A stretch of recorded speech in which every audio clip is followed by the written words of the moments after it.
अगर मैं तुमसे कहूं तुम किसी भी स्किल के अंदर पूरे वर्ल्ड में टॉप पर जा सकते हो, बस एक कंडीशन है कि तुम उस स्किल को 10,000 घंटे देने हैं। सुनने में बड़ा सिंपल लग रहा है लेकिन करने में उतना ही मुश्किल है। सोचो अगर इतना ही आसान होता तो आज के टाइम पे हर एक दूसरा पर्सन सक्सेसफुल होता है। ये दुनिया का सबसे फेमस सेल्फ इंप्रूवमेंट रूल में से एक है 10,000 आवर रूल, और उतना ही ज्यादा ये मिसअंडरस्टूड है। लोग सालों तक मेहनत तो करते हैं लेकिन फिर भी एवरेज रह जाते हैं। ऐसा क्यों? क्या उनकी मेहनत में कमी होती है? क्या उनका तरीका गलत होता है? क्या फिर वो सही तरीके से काम नहीं करते?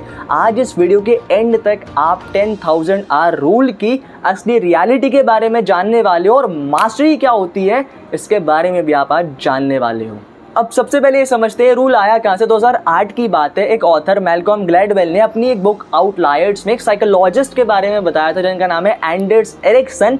उन्होंने एक रिसर्च करी थी और उस रिसर्च में उन्होंने बताया था कि जो टॉप वायलिन प्लेयर्स हैं, वायलिन जो बजाते हैं, उन्होंने 10,000 घंटे की डेलिब्रेट प्रैक्टिस करी, और उस डेलिब्रेट प्रैक्टिस को करने के बाद वो इतना अच्छा वायलिन बजा पाता। और इसी के बेसिस पे दुनिया ने ये कंक्लूजन निकाल लिया कि भाई अगर आप 10,000 घंटे प्रैक्टिस करोगे तो आप किसी भी चीज़ के अंदर बहुत ज़्यादा सक्सेसफुल बन सकते हो।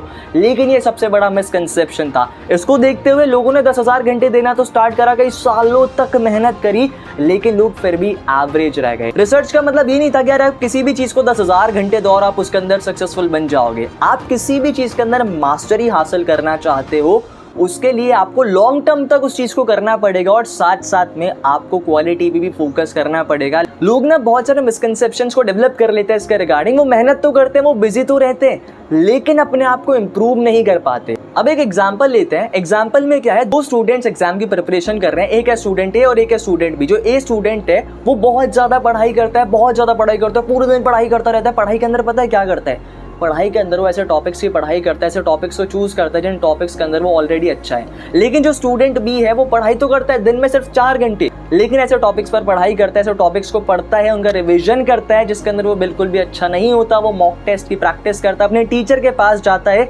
एनालाइज करता है, देखता है, जानता है, समझता है कि यार मुझे क्या इम्प्रोवाइज करना चाहिए। और जैसे वो एग्जाम देने जाते हैं और एग्जाम ओवर हो जाता है, थोड़े टाइम बाद रिजल्ट आते हैं, तो आपको क्या लगता है कौन से स्टूडेंट के ज़्यादा अच्छे मार्क्स होंगे? ऑब्वियसली स्टूडेंट बी के, क्योंकि उसने मेहनत तो करी लेकिन उसने क्वालिटी के साथ मेहनत करी, उसने इंप्रूवमेंट करी, और इंप्रूवमेंट करता गया। उसने डेलिब्रेट प्रैक्टिस करी। भाई डेलिब्रेट प्रैक्टिस क्या होती है, आइए चलिए इसे समझते हैं। अब जो डेलिब्रेट प्रैक्टिस है इसका मतलब होता है एक सेशन करना किसी भी चीज का, और उसके अंदर ये एनालाइज करना कि आप उस चीज के अंदर अच्छे भी हो या फिर नहीं हो। अब मान लेते हैं कि क्रिकेटर है, एक क्रिकेटर क्या करता है, उसको जैसे कवर ड्राइव मारनी बहुत अच्छी आती है, तो वो क्या करते हैं, कवर ड्राइव की प्रैक्टिस करे जा रहे, वो कवर ड्राइव पे डेलिब्रेट प्रैक्टिस कर रहे हैं। और वहीं पे क्रिकेटर दूसरा है, वो क्या करता है, अपनी जो वीक शॉट्स है, जैसे उसे शॉर्ट बॉल खेलने में चैलेंजेस फेस करता है, उसको प्रॉब्लम होती है, तो वो उस पर काम करता है। हो सकता है उसको यॉर्कर खेलने में दिक्कत होती है, हो सकता है जब बॉल उसकी शॉर्ट लेंथ पर आती है तो उसे हिट नहीं कर पाता, चौका या छक्का नहीं मार पाता। तो वो क्या करता है,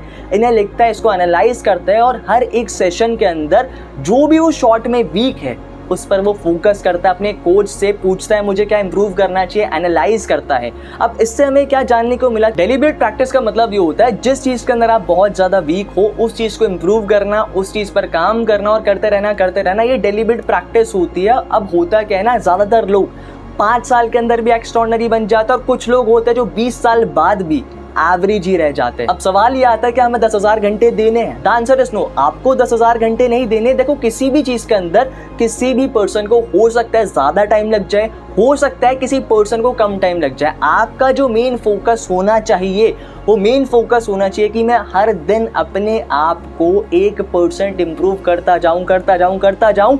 अगर मैं हर दिन अपने आप को 1% इंप्रूव कर रहा हूं तो होगा क्या, वो कंपाउंडिंग आएगी, और उस कंपाउंडिंग के चलते हुए मैं उस चीज के अंदर बहुत ज्यादा ग्रो कर जाऊंगा, मैं बहुत ज्यादा सक्सेसफुल बन जाऊंगा। 10,000 घंटे देना मैटर नहीं करता। मैटर क्या करता है, आपने कितनी डेलिब्रेट प्रैक्टिस करी है, आपने कितना क्वालिटी टाइम उस चीज़ के ऊपर इन्वेस्ट कर रहे हैं। क्या आपने अपनी जो वीकनेस है, आप जो काम कर रहे हो, क्या उसको एनालाइज करते हुए काम कर रहे हो, क्या फीडबैक ले रहे हो, वो चीज़ सबसे ज़्यादा मैटर करती है। अब कंक्लूजन ये कि हमें 10,000 घंटे देना है, द आंसर इज नो। आपको डेलीबरेट प्रैक्टिस करनी है, किसी भी चीज़ को करने के लिए फीडबैक लेना है, उस चीज़ के अंदर अपने आप को इम्प्रोवाइज़ करना है, और अपने आप को आप अगर इम्प्रोवाइज़ करना स्टार्ट कर दोगे, प्रैक्टिस करते करते अपनी वीकनेस पर काम करोगे, उसको एनालाइज करना स्टार्ट कर दोगे, आप उस चीज़ के अंदर बहुत ज़्यादा सक्सेसफुल बन जाओगे। अगर आज अपने आप को 1% इंप्रूव कर रहे हो, लगातार 5 साल तक आप काम करोगे, लगातार आप 5 साल तक मेहनत करोगे, तो आप उस चीज़ के अंदर फॉर श्योर ग्रो कर जाओगे।